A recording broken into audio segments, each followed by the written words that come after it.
नमस्कार, मैं नंदिनी स्वागत करती हूँ हमारे विशेष कार्यक्रम शास्त्र मत में, जिसमें हम एक ऐसे विषय पर बात करेंगे, एक ऐसे विषय पर चर्चा करेंगे जिस पर निश्चित तौर पर हम कभी नहीं चाहेंगे बात करना, लेकिन परिस्थितियां कुछ ऐसी हैं कि इसके चलते इस विषय पर बात करना जरूरी है। और जेएमडी न्यूज का यही प्रयास होता है कि कोई भी परिस्थिति हो, कैसी भी सिचुएशन हो, हम लगातार आपके साथ बने रहें और इस विषय पर, हर परेशानी पर, जो भी स्थिति हो, उस पर आपके साथ डटे रहें और आपको मार्ग दिखाते रहें। हिंदू संस्कृति में गर्भाधान एवं अंतिम संस्कार सर्वाधिक महत्वपूर्ण संस्कार माने गए हैं, लेकिन महामारी के इस दौर में हालात किसी से भी छिपे नहीं हैं। कोरोना की वजह से हो रही मौतों के चलते अंतिम संस्कार की क्रिया से मृतक वंचित हो रहे हैं। जहां अंतिम संस्कार की पूरी क्रिया करने के बाद भी कई बार पितरों को, दिवंगत आत्माओं को मोक्ष की प्राप्ति नहीं हो पाती, तो वहीं इन हालातों में क्या स्थिति बन रही है? इन हालातों का आने वाले समय पर क्या कुछ प्रभाव पड़ेगा? इस विषय से जुड़े तमाम ऐसे सवालों का जवाब देने के लिए हमारे साथ मौजूद हैं पंडित पवन तिवारी जी। पंडित जी, बहुत बहुत स्वागत है आपका। तो जैसा कि पंडित जी हमने बताया अपने दर्शकों को, आप समझ चुके हैं क्या कुछ हमारा विषय है, और ऐसे में समय जाया ना करते हुए सीधे आपसे सवाल करना चाहूंगी कि महामारी से दिवंगत के अंतिम संस्कार पर आखिर शास्त्र का मत क्या है? देखिए नंदिनी जी, बहुत अच्छा प्रश्न है। और हमारे शास्त्रों में षोडश संस्कार की विधि है, गर्भाधान से लेके, गर्भशोधन से लेकर के जी, और अंतिम संस्कार। और अंतिम संस्कार के बाद भी एक संस्कार होता है जिसको मरणोपरांत संस्कार कहा जाता है। जी, तो हमारे शास्त्रों में सारी विधा है, सारी प्रक्रिया है और सारी क्रिया है। तो हम शास्त्र के मत की ही बात करेंगे। तो सबसे पहले तो हम अपने इस न्यूज़ चैनल के माध्यम से जितने भी हमारे दर्शक हैं उन सब के परिवारों की कुशलता के लिए प्रार्थना करेंगे कि वो सब सकुशल होंगे और इस विस्तृत विशाल महामारी के इस दौर पर आप अपना, अपने परिवारीजनों का, अपने आसपास पड़ोसियों का भी ख्याल रखते हुए उन सबको सुरक्षित रखें, स्वयं भी सुरक्षित रहें। आज जैसे कि महामारी से जो दिवंगत हुए हैं, जो लोग, जिनके परिवारीजन आहत हुए हैं, जो लोग, उनके अंतिम संस्कार पर आपने प्रश्न किया है कि आपका शास्त्र क्या कहता है। तो संस्कार में, सनातन धर्म में षोडश संस्कारों का महत्व है। गर्भाधान और अंतिम संस्कार तो बहुत महत्वपूर्ण संस्कार हैं जी। और हमारे सनातन धर्म में षोडश संस्कारों का माने 16 संस्कारों का विशेष महत्व होता है। प्रत्येक संस्कार अपनी विशेषता रखता है।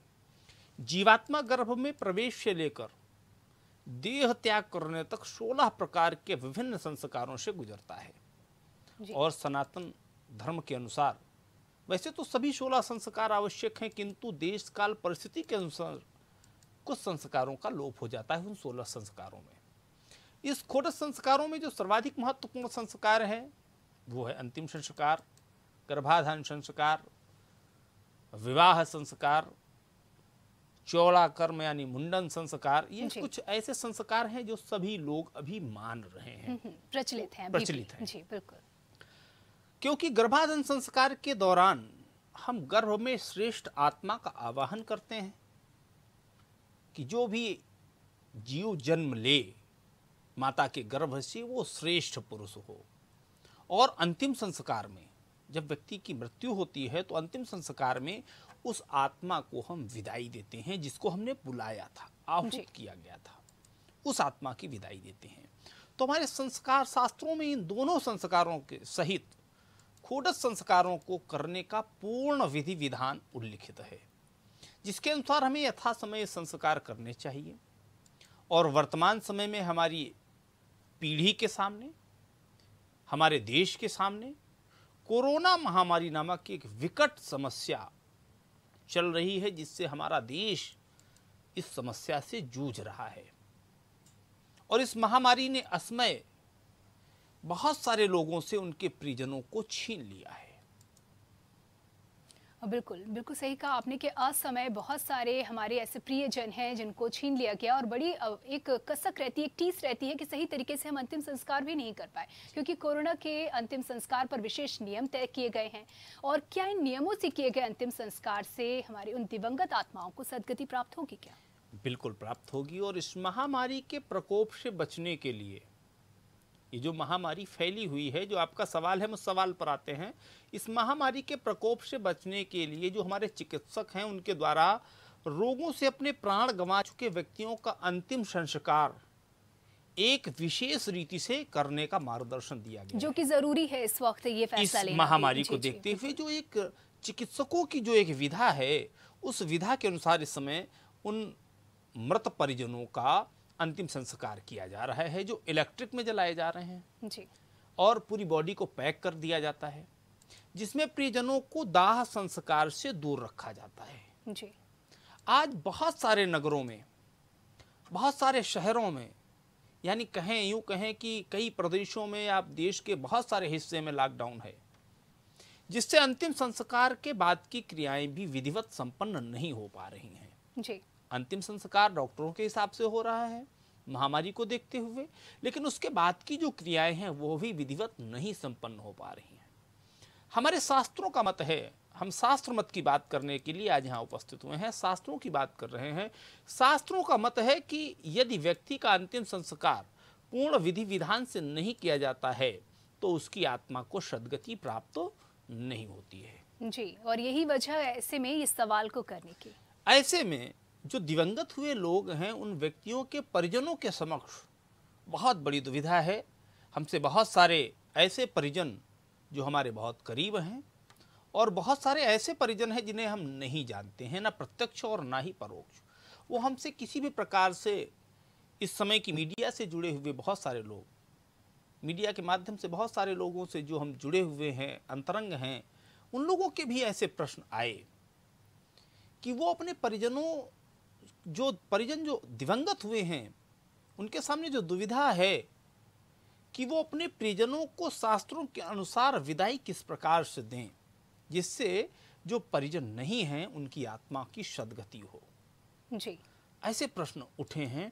ऐसे प्रश्नों का बिल्कुल सवाल शास्त्रों उठने से लाजमी, क्योंकि उन्हें आगे की राह नहीं दिख रही है। जी। यही मैं आपसे जानना चाहती हूँ कि ऐसे दिवंगतों के परिजनों को शास्त्रोक्त क्या कुछ जानकारी आप देंगे? देखिए, आज कोरोना से दिवंगत व्यक्तियों के अंतिम संस्कार के बारे में उनके परिजनों हेतु कुछ हम शास्त्रोक्त जानकारी दे रहे हैं।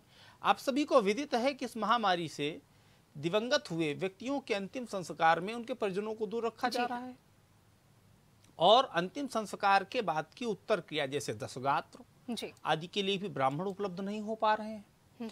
ऐसे में उनका श्राद्ध किस प्रकार किया जाए, जी, इस संबंध में शास्त्र का स्पष्ट निर्देश है।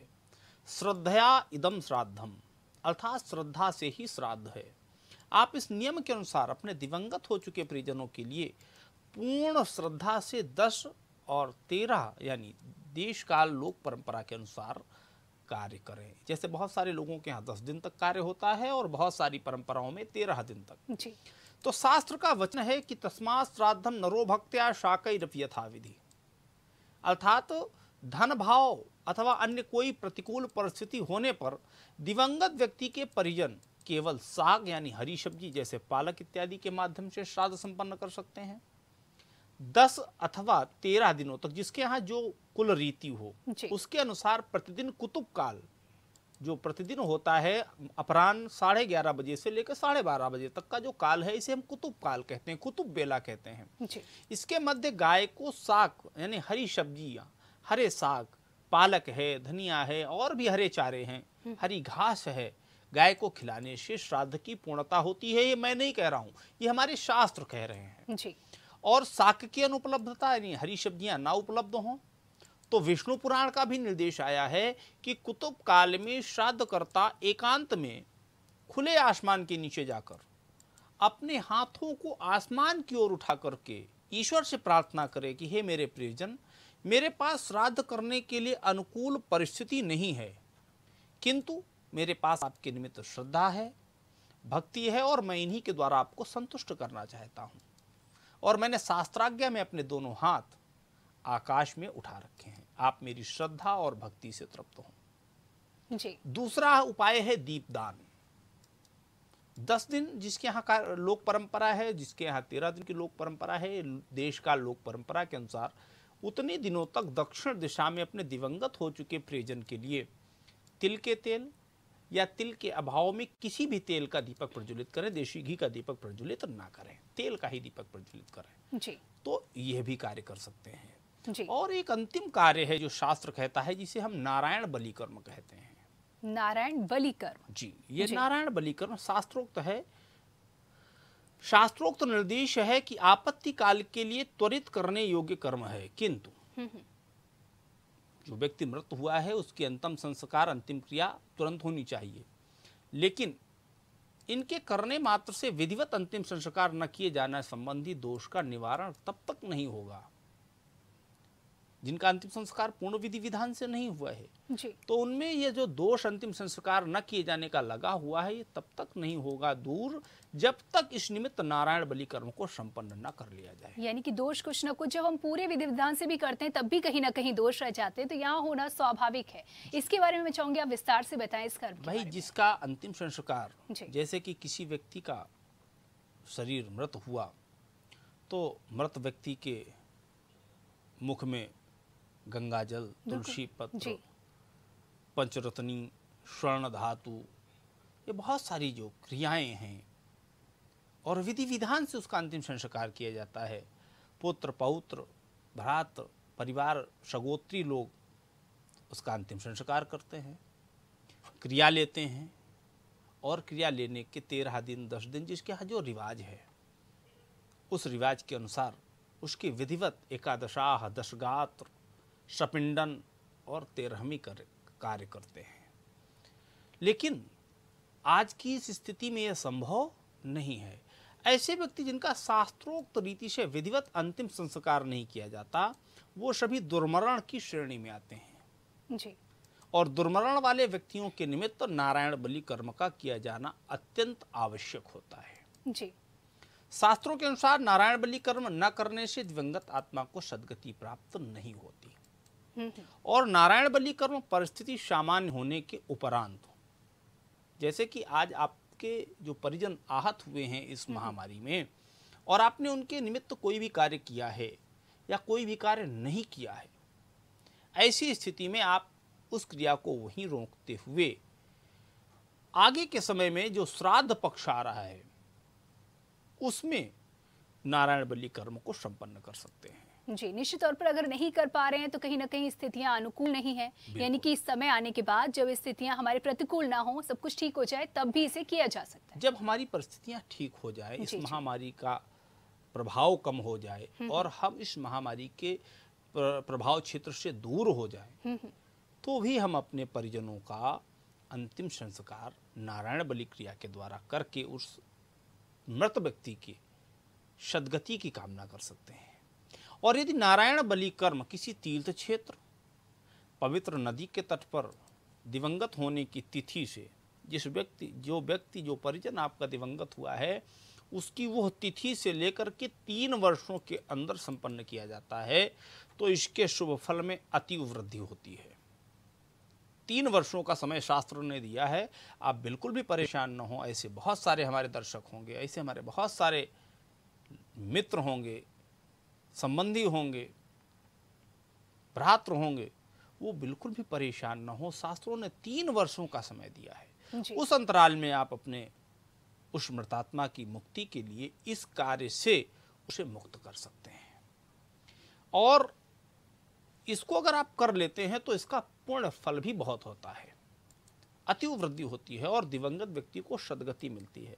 किसी प्रकार का संशय नहीं रह जाता कि आपके मृत व्यक्ति की सद्गति नहीं हुई है। तो आज हमारा अपने जेएमडी न्यूज चैनल के माध्यम से निवेदन है कि जिनके भी परिजन कोरोना महामारी से दिवंगत हुए हैं वो अपनी सुविधानुसार उनके निमित्त नारायण बलि कर्म अवश्य संपन्न करें, जिससे उन लोगों को सद्गति प्राप्त हो। नंदिनी जी, तो ये नारायण बलि कर्म हमारे ज्योतिष में भी बहुत मान्यता रखता है।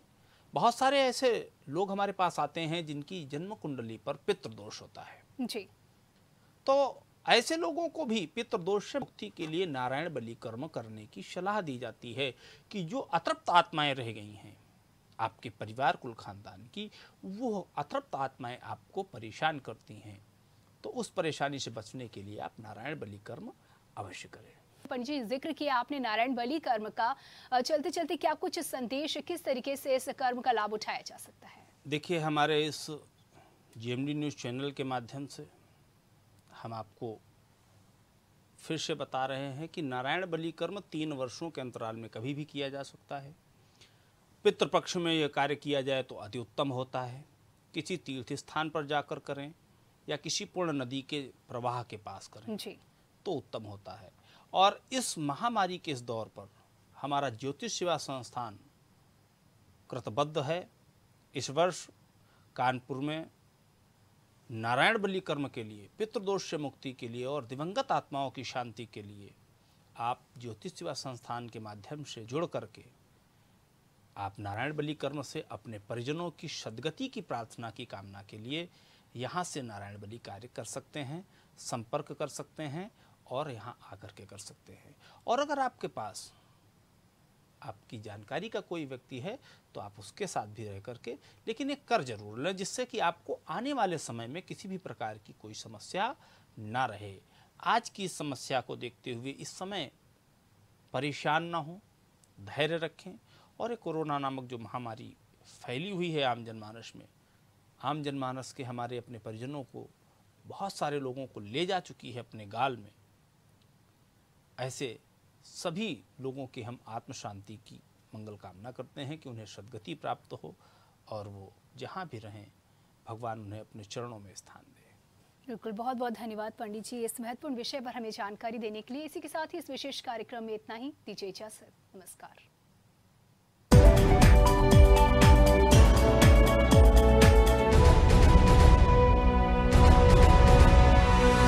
श्री शुभ मुहूर्त साड़ीज का नया प्रतिष्ठान